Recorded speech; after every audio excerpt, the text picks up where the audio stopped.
Pandya bridge પાસે bullet ટ્રેનનું કામ ચાલે છે। કોઈપણ જાતની મંજૂરી વગર રહેણાંક વિસ્તારમાં ચીકણી માટીવાળું પાણી પમ્પિંગથી ખુલ્લું છોડવામાં આવે છે, જે પાણી શંકરવાડી વિસ્તારની અંદર લોકોના ઘરોમાં વરસાદનું પાણી અને આ પાણી ભેગું થઈને જઈ રહ્યું છે।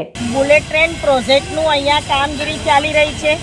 તમે જોઈ શકો છો કે જે બુલેટ ટ્રેન પ્રોજેક્ટનું કામ ચાલે છે તે કૂવામાંથી બોરિંગનું જે માટીવાળું પાણી છે એ આખું પાણી કોઈને પણ પૂછ્યા વગર બે રોકટોક પાઇપથી પંપ મૂકીને સીધું મેઇન રોડથી શંકરવાડી તરફ આ પાણી જાય છે।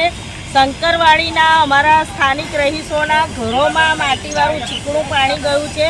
અમારી વરસાદી કેચપીટો જે સાફ કરેલી હતી એ આ પાણીના લીધે અમારી વરસાદી કેચપીટો પણ અત્યારે પાણીમાં માટીથી ભરાઈ ગયેલી છે। તાત્કાલિક ધોરણે આની ઉપર કાર્યવાહી કરવામાં આવે અને આ જે રહેણાંક વિસ્તારમાં માટીવાળું ચીકણું માટીવાળી પાણી જે છોડવામાં આવે છે એને તાત્કાલિક ધોરણે બંધ કરવામાં આવે એવી મેં બુલેટ ટ્રેનના જે મેનેજર આવ્યા છે એમની સમક્ષ અમે માગણી કરી છે, તાકીદ કરી છે અને કાર્યપાલક ઇજનેરશ્રીને પણ સૂચના આપી છે કે નોટિસ આપો આવા તત્વોને જે અમારા રહેણાંક વિસ્તારની અંદર લોકોને રહેવાનું અત્યારે હેરાન કરી નાખ્યા, રહેવાનું મુશ્કેલ કરી દીધું છે।